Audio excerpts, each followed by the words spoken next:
नमस्कार, बहुत बहुत स्वागत है राजस्थान के हमारे इस खास बुलेटिन में। मैं हूं आपके साथ दिव्या सिंह। खबरों की शुरुआत करेंगे, लेकिन उससे पहले नजर इस वक्त की सुर्खियों पर।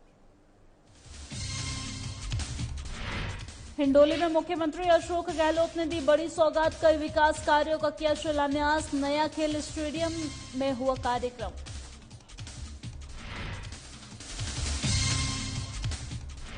राजस्थान बेरोजगार एकीकृत महासंघ का प्रदर्शन, जयपुर में किया गया सांकेतिक प्रदर्शन। सीएचओ भर्ती पेपर लीक का मामला।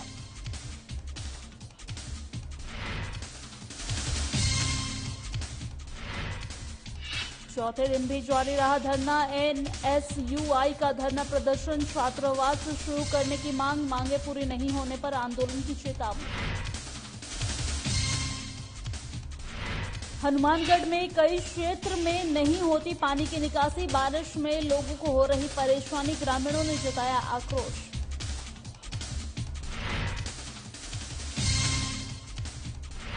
और बीकानेर में होगा संविधान और ऑक्सीजन पार्क का लोकार्पण, राज्यपाल कलराज मिश्र कल करेंगे लोकार्पण। अधिकारियों ने लिया तमाम तैयारियों का जायजा। चलिए खबरों की शुरुआत करते हैं। खबर बीकानेर से है, जहां अपने 3 दिवसीय बीकानेर दौरे पर आज राज्यपाल कलराज मिश्र कल बीकानेर के महाराजा गंगा सिंह विश्वविद्यालय में संविधान पार्क और ऑक्सीजन पार्क का लोकार्पण करने के साथ ही सोलर पार्किंग का शिलान्यास भी करेंगे। राज्यपाल के कार्यक्रम को देखते हुए आज कुलपति प्रोफेसर विनोद कुमार सिंह ने विश्वविद्यालय के अधिकारियों के साथ सभी स्थानों की तैयारियों का जायजा लिया है। इस अवसर पर कई विभाग के अधिकारी और कर्मचारी भी उनके साथ मौजूद नजर आए हैं। खबर आपको बीकानेर से बता रहे हैं, जहां संविधान और ऑक्सीजन पार्क का कल राज्यपाल के द्वारा लोकार्पण करेंगे। राज्यपाल कलराज मिश्र कल इस पार्क का लोकार्पण करेंगे, जिसको लेकर अधिकारी और पदाधिकारी जो है वो सतर्क नजर आ रहे हैं। कल उनके आगमन को लेकर अधिकारियों द्वारा तमाम तैयारियों का जायजा लेने पहुंचे हैं। आप तस्वीरें टीवी स्क्रीन पे देख सकते हैं। बीकानेर की ये तस्वीर दिखा रहे हैं, जहां संविधान और ऑक्सीजन पार्क का कल राज्यपाल लोकार्पण करेंगे। लोकार्पण को लेकर अधिकारी जो हैं वो तमाम तैयारियों का जायजा लेते हुए नजर आ रहे हैं।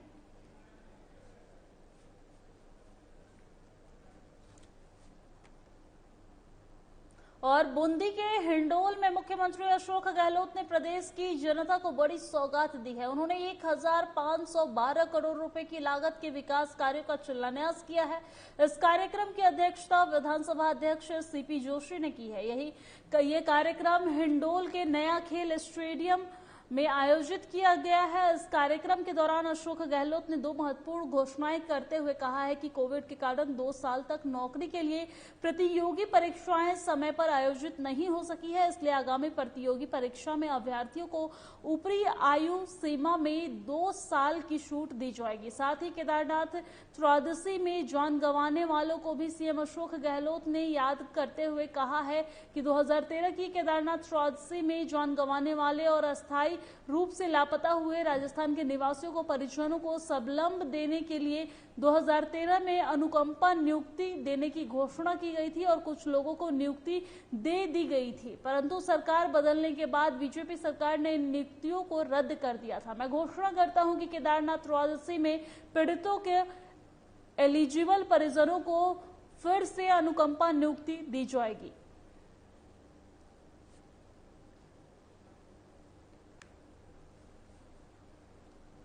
और मुख्यमंत्री अशोक गहलोत ने बेरोजगारों के लिए राजस्थान में बड़ा फैसला लिया है। 2 साल कोरोना की वजह से प्रतियोगी परीक्षाएं नहीं हुई हैं और अब राज्य सरकार ने बड़ा फैसला लेते हुए आने वाले समय में होने वाली प्रतियोगी परीक्षाओं के अभ्यर्थियों को उम्र सीमा में 2 साल की रियायत देने का फैसला लिया है। मुख्यमंत्री अशोक गहलोत ने इस बारे में ट्वीट कर जानकारी दी है। और आपको बता दें कि मुख्यमंत्री अशोक गहलोत आज बूंदी जिले के हिंडोली विधानसभा क्षेत्र के दौरे पर रहे हैं। हिंडोली के लिए आज अहम दिन रहा है। 1000 करोड़ की चंबल पेयजल परियोजना समेत कुल 1500 करोड़ के कार्यों का शिलान्यास और लोकार्पण हुआ है। मुख्यमंत्री ने यहां जनसभा को संबोधित करते हुए कहा है कि अगला बजट युवाओं को समर्पित रहेगा। बेरोजगारों के लिए सीएम ने बड़ा फैसला लिया है। सीएम अशोक गहलोत ने आज बड़े फैसला का ऐलान किया है। उन्होंने कहा है कि अगला जो उनका योजना होगा वो बेरोजगारों को और माफ कीजिएगा, राज्य के युवाओं को समर्पित होगा। मुख्यमंत्री अशोक गहलोत ने प्रतियोगी परीक्षा में उम्र सीमा में 2 साल की रियायत दी है। वही अभ्यर्थियों को 2 साल की रियायत देने का फैसला मुख्यमंत्री अशोक गहलोत ने किया है। आपको बता दें कि कोरोना की वजह से पिछले 2 सालों में परीक्षाएं नहीं हुई हैं, तो अब राज्य सरकार ने बड़ा फैसला लेते हुए आने वाले समय में प्रतियोगी परीक्षा में अभ्यर्थियों को उम्र सीमा में 2 साल की रियायत देने का फैसला किया है। मुख्यमंत्री अशोक गहलोत ने इस बारे में ट्वीट कर जानकारी दी है। आपको बता दें कि मुख्यमंत्री अशोक गहलोत आज बूंदी जिले के हिंडोली विधानसभा क्षेत्र के दौरे पर थे। हिंडोली में आज अहम दिन रहा है। 1 करोड़ रुपए की चंबल पेयजल परियोजना समेत कुल 1500 करोड़ के कार्यों का शिलान्यास और लोकार्पण हुआ है। मुख्यमंत्री ने यहां जनसभा को संबोधित करते हुए कहा है कि अगला बजट युवाओं को समर्पित रहेगा।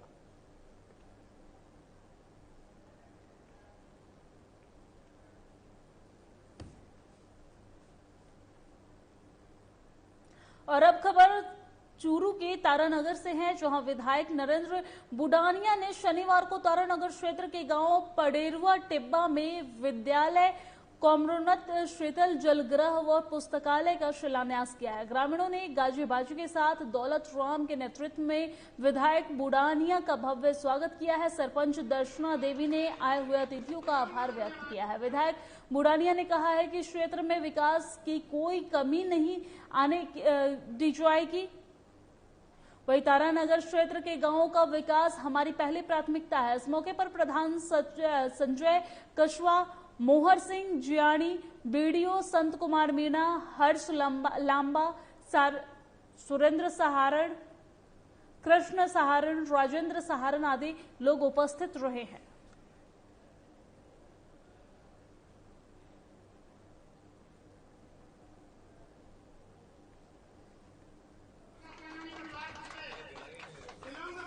विधायक आज शिलान्यास करने पहुंचे हैं चूरू के तारानगर, जहां विधायक नरेंद्र बुडानिया ने शनिवार को तारानगर क्षेत्र के गांव पंडेरुआ टिब्बा के विद्यालय, कमोन्नत शीतल जल गृह और पुस्तकालय का शिलान्यास किया है। ग्रामीणों ने गाजी बाजी के साथ दौलत राम के नेतृत्व में विधायक बुडानिया का भव्य स्वागत किया है।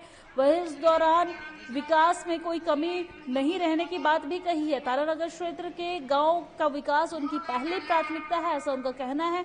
वहीं उन्होंने मौके पर मौजूद संजय काशवा, मोहर सिंह जियाणी, वीडियो संत कुमार मीणा, हर्ष लांबा, सुरेंद्र सहारण, कृष्ण सहारण, राजेंद्र सहारण उपस्थित नजर आए हैं।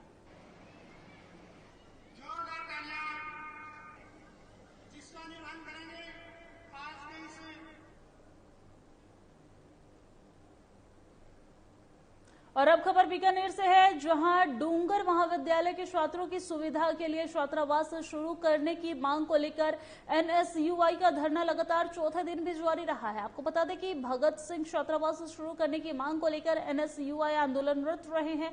इस संबंध में एनएसयूआई जिला अध्यक्ष सुंदर बैरड ने बताया है कि छात्रों को उचित दर पर कमरा मिले और ग्रामीण अंचल में आने वाले छात्र अपनी पढ़ाई को पूर्ण कर सके, इसलिए हमने छात्रावास शुरू करने का मुद्दा उठाया है। उन्होंने कहा है कि जब तक छात्रों की मांग पर कॉलेज प्रशासन कार्रवाई नहीं करेगा तब तक हमारा आंदोलन जारी रहेगा। इस संबंध में बैरड ने बताया है कि अगर 2 अगस्त तक हमारी मांगे नहीं मानी गई तो मजबूरन 2 अगस्त को हाईवे जाम किया जाएगा, जिसकी पूरी जिम्मेदारी कॉलेज प्रशासन की होगी।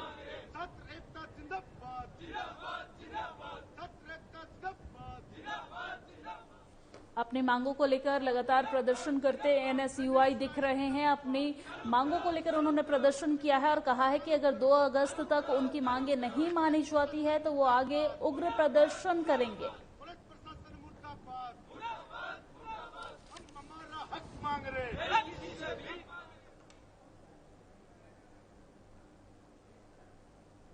और अब खबर हनुमानगढ़ के नोहर से है, जहां थालड़का गांव में भारी बरसात के चलते आबादी क्षेत्र और मुख्य सड़क मार्ग नोहर और रावतसर में दोनों साइड से बरसाती पानी के निकासी नहीं होने से लोगों को भारी परेशानियों का सामना करना पड़ रहा है। स्थानीय लोगों ने रेडकोर को उच्च अधिकारियों को कई बार अवगत करवाया है रेडकोर से, मगर इस ओर कोई भी ध्यान नहीं दिया गया है। थालड़का सरपंच राधेश्याम सहारण ने बताया है कि इस समस्या को लेकर कई बार रेडकोर के उच्च अधिकारियों को लिखित में पत्र देकर अवगत करवाया गया है कि गांव की आबादी क्षेत्र में सड़क के दोनों साइड में इंटरलॉकिंग सड़क का निर्माण करवाया जाए ताकि दोनों साइड में नालियां बनाने से इस समस्या का समाधान हो सके, मगर रेडकोर के अधिकारी इस मामले में कोई भी सुनवाई नहीं कर रहे हैं। इस समस्या को लेकर ग्रामीणों में भारी आक्रोश भी नजर आ रहा है। ग्रामीणों का कहना है कि जल्द ही पानी की समस्या का समाधान नहीं हुआ तो ग्रामीणों को मजबूरन आंदोलन करना पड़ेगा।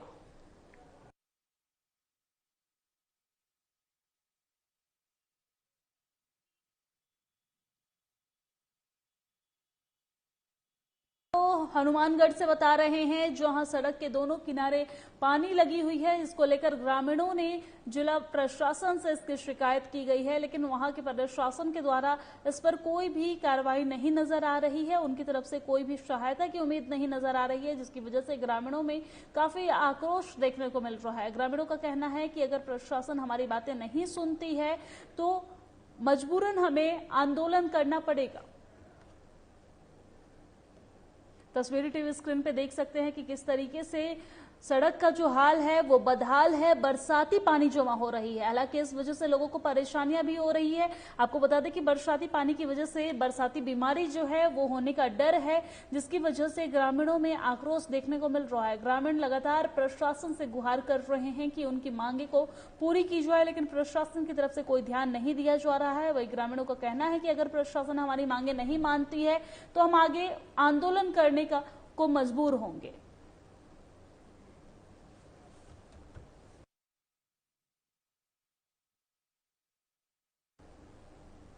और बालोतरा नगर परिषद में पट्टों में धांधली का खुला खेल देखा जा रहा है। कहीं तो जल्दीबाजी इतनी देखी गई कि पट्टा जारी पहले कर दिया जाता है और आपत्ति नोटिस जो है वो बाद में निकाला जाता है। आपको बता दें कि पट्टे में प्रमाण पत्र पर अंतिम हस्ताक्षर आयुक्त नगर परिषद द्वारा किए जाते हैं। यह अंतिम हस्ताक्षर बेहद जरूरी होता है।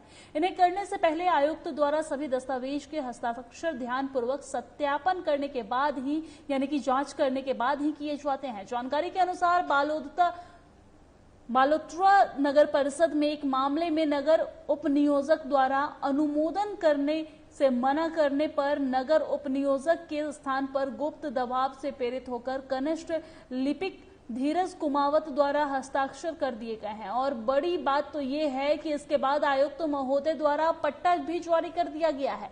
अब इसमें सवाल के घेरे में वो लिपिक धीरज कुमावत जो है वो खड़े हो रहे हैं, साथ ही आयुक्त शिवपाल सिंह भी खड़े हो रहे हैं इस सवाल के घेरे में कि क्या ये गड़बड़ झाला उनकी शाये में हुआ है या फिर कहीं उन्हीं के आदेश पर हुआ है। यह देखने वाली बात होगी।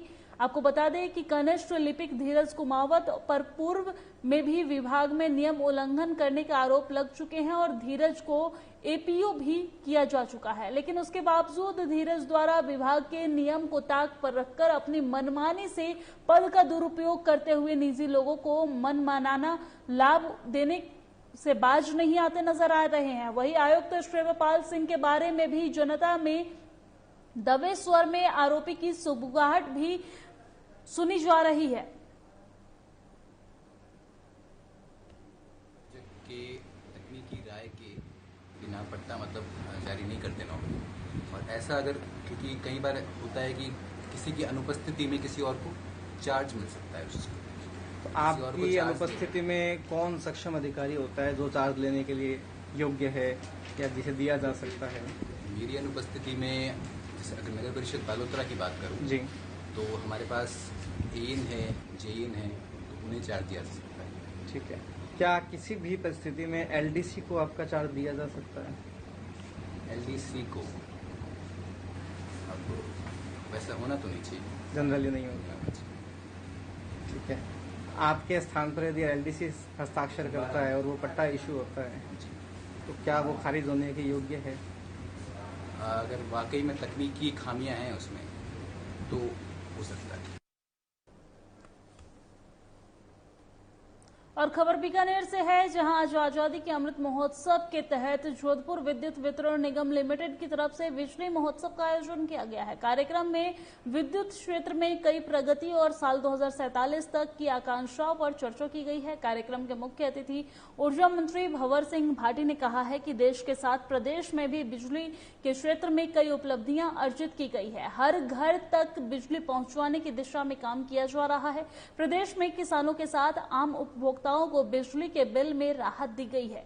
महोत्सव में केश कला बोर्ड के अध्यक्ष महेंद्र गहलोत, भूदान बोर्ड अध्यक्ष लक्ष्मण कडवासरा, नोखा विधायक बिहारी लाल विश्नोई, जिला प्रमुख मोडाराम सहित जोधपुर विद्युत वितरण निगम लिमिटेड के अधिकारी और कर्मचारी भी मौजूद रहे हैं।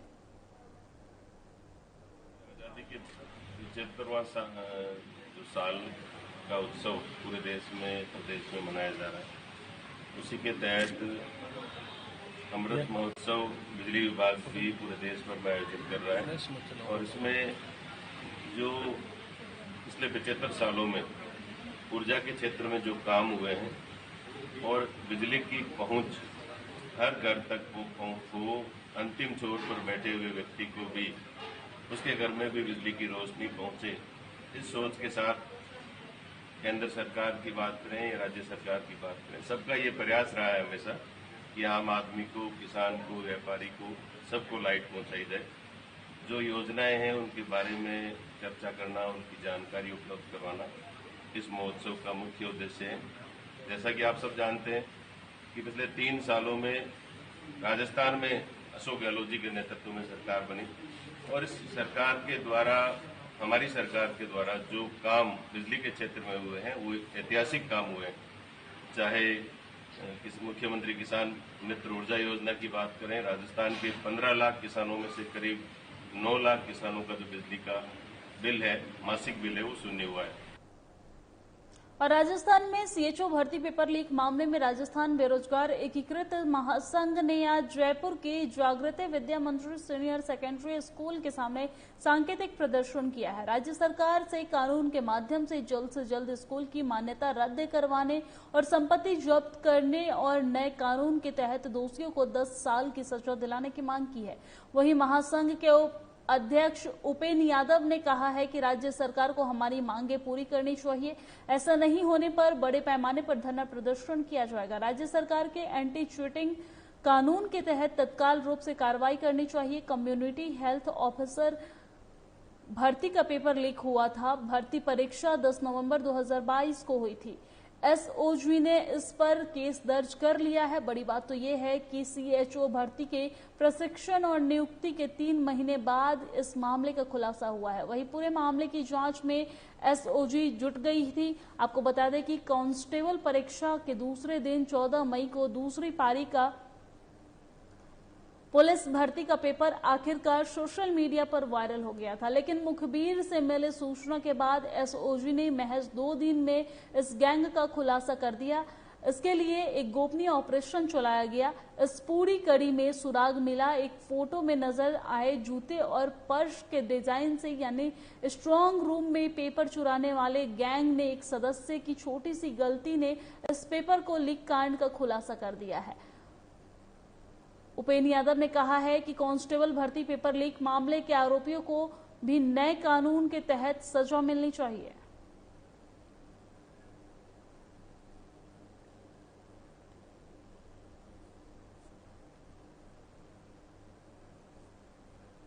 और IFWJ राजस्थान यानी कि Indian federation of working journalist का जिला अधिवेशन और वरिष्ठ पत्रकार सम्मान समारोह आज सवाई माधोपुर के रणथंभौर रोड स्थित होटल हिलव्यू रिजॉर्ट में आयोजित किया गया है, जहां संगठन में मीडिया प्रभारी राजेश गोयल ने बताया है कि अधिवेशन में आईएफडब्ल्यूजी के संगठन के राष्ट्रीय उपाध्यक्ष और प्रदेश अध्यक्ष उपेंद्र सिंह राठौड़ के निर्देशन में आयोजित पत्रकारों के इन महाकुंभ के दौसा सांसद जसकौर मीणा, सवाई माधोपुर जिला प्रमुख सुदामा मीणा, उप जिला प्रमुख बाबूलाल बनोटा, सवाई माधोपुर प्रधान निर्मा मीणा और प्रदेश व जिले के जनप्रतिनिधि, प्रशासनिक अधिकारी, संगठन के प्रदेश पदाधिकारी सहित उपखंड गंगापुर सिटी के अलावा जिले भर के पत्रकारों ने भाग लिया है। इस अधिवेशन में संगठन के प्रदेश अध्यक्ष उपेंद्र सिंह राठौड़ ने मुख्य वक्ता के रूप में सम्मेलन को संबोधित किया है।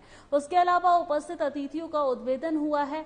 इस बीच सभाग में वरिष्ठ पत्रकारों को सम्मान भी दिया गया है। उन्होंने बताया है कि कार्यक्रम के दौरान ही पत्रकारों और उपस्थित जनप्रतिनिधियों, अधिकारियों के बीच आपसी संवाद के माध्यम से पत्रकारों की समस्याओं पर चर्चा मुख्य विषय रही है।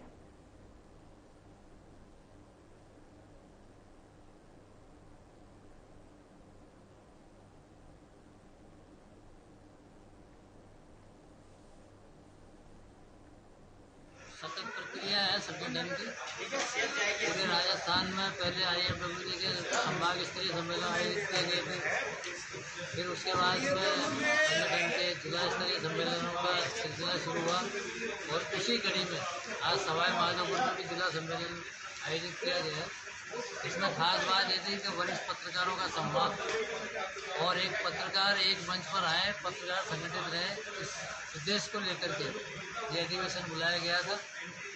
और मुझे बड़ी खुशी है कि जिले की पूरी टीम ने मेरा सहयोग किया और सभी लोगों ने उत्साहवर्धन करते हुए इस कार्यक्रम को सफल बनाया। मैं आपके माध्यम से मेरे सभी साथियों को बधाई और धन्यवाद देना चाहता हूँ और ये अपील करता हूँ कि अगर संगठित रहेंगे तो हम हमारी हर समस्या का समाधान संगठन के मंच पर ले पाएंगे। आज आईएफडब्ल्यूजे का सवाई माधोपुर जिला स्तरीय पत्रकार सम्मेलन आयोजित किया गया था, जिसमें जिले भर से करीबन 150 पत्रकारों ने भाग लिया। इस समारोह के अंदर पत्रकारों की विभिन्न समस्याओं, उनके अधिकारों, उनके मांग पत्र को लेकर अतिथियों के मध्य खुलकर चर्चा हुई। वरिष्ठ पत्रकार जो इस जिले से हैं उनका सम्मान किया गया। साथ में पत्रकार शिक्षा कानून को लागू कराने के लिए विस्तारपूर्वक चर्चा की गई। जो मुख्य अतिथि थी उन्होंने भी आश्वस्त किया है कि अगले सत्र के अंदर वो इस बात को, पत्रकारों के कल्याण से जुड़ी हुई बात को वो संसद के आगामी सत्र के अंदर इसको उठाएंगी। उसी तरह से जो हमारे राज्य के जो जनप्रतिनिधि थे उनके मध्य भी पत्रकारों ने अपनी बात खुल करके रखी, विचारों का आदान प्रदान हुआ और विभिन्न पहलुओं पर ये चर्चा हुई। द्वितीय सत्र के अंदर पत्रकारों ने संगठन से उनकी अपेक्षाएं, संगठन को उनसे अपेक्षाएं और अपनी बात, अपनी समस्याओं पर, अपने कार्यक्षेत्र पर जो उन्हें दिक्कत आती है उनके ऊपर खुलकर चर्चा की। और खबर हनुमानगढ़ के नोहर से है, जहां ग्राम पंचायत धलकड़ा में किसान सेवा केंद्र की 4 दीवारी का निर्माण ग्राम पंचायत द्वारा करवाया जा रहा है। ग्रामीणों का कहना है कि 4 दीवारी के निर्माण कार्य में ग्राम पंचायत द्वारा घटिया ईंटों का इस्तेमाल धड़ल्ले से किया जा रहा है, जिन्हें कोई रोकने टोकने वाला नहीं है। ग्रामीणों ने आरोप लगाया है कि सरपंच द्वारा पुरानी जर्जर ईंटों का उपयोग कर लाखों रुपए का भ्रष्टाचार किया जा रहा है। ग्रामीण मनोज कुमार मेघवाल, जशवंत गोदरा, अनिल कुमार रणवीर, माडूराम गोत्रा ने बताया है कि ग्राम पंचायत द्वारा किसान सेवा केंद्र की 4 दीवारी में खुलेआम भ्रष्टाचार किया जा रहा है। इसको लेकर हमने कृषि विभाग के उच्च अधिकारियों को अवगत कराया है और मौके पर पहुंचे अधिकारियों ने ग्रामीणों की शिकायत सही पाई है। अधिकारियों ने बताया है कि मौके पर सरपंच को बुलाकर कि जो घटिया निर्माण कराया जा रहा है उसे तुड़वाकर सही करने और भविष्य में 4 दीवारी के लिए 1 नंबर ईंटों का इस्तेमाल करने की हिदायत दी गई है। सहायक कृषि अधिकारी रामजस टाक ने कहा है कि 4 दीवारी का काम बिल्कुल सही करवाया जाएगा।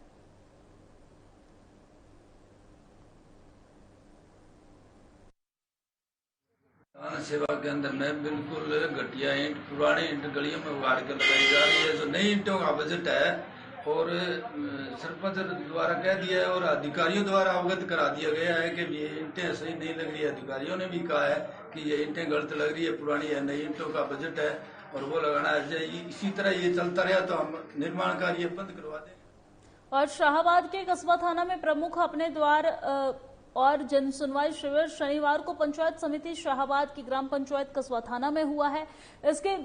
इसमें जिला प्रमुख उर्मिला जैन भाया ने कई समस्याओं का मौके पर ही निस्तारण किया है। साथ ही निर्माण कार्यों का लोकार्पण भी किया है। मंच का संचालन विपिन कुमार जैन ने किया है। इस दौरान अधिकारियों को राज्य सरकार की विभिन्न योजनाओं का लाभ पात्र लोगों तक पहुंचाने के निर्देश भी दिए हैं। इन शिविरों में जिला प्रमुख उर्मिला जैन भाया ने अपने संबोधन में कहा है कि कार्यक्रम का मुख्य उद्देश्य आमजन की समस्याओं का स्थानीय स्तर पर ही समाधान करना है। आमजन को सरकार की योजनाओं का अधिक से अधिक लाभ मिल सके। सभी विभागीय अधिकारियों और कर्मचारी इस दौरान मौजूद रहे हैं।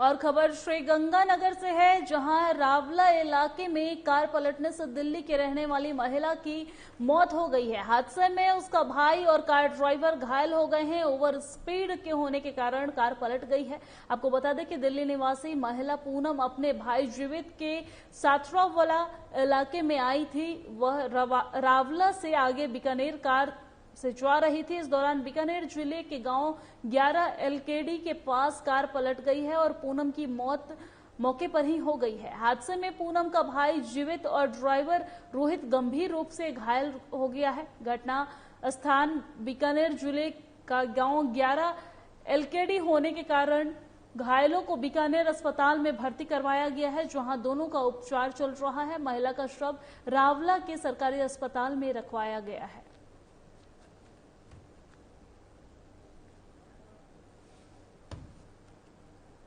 और मेरे साथ राजस्थान की खबरों में फिलहाल इतना ही। देश दुनिया की तमाम खबरों के लिए देखते रहिए साधना प्लस न्यूज। नमस्कार।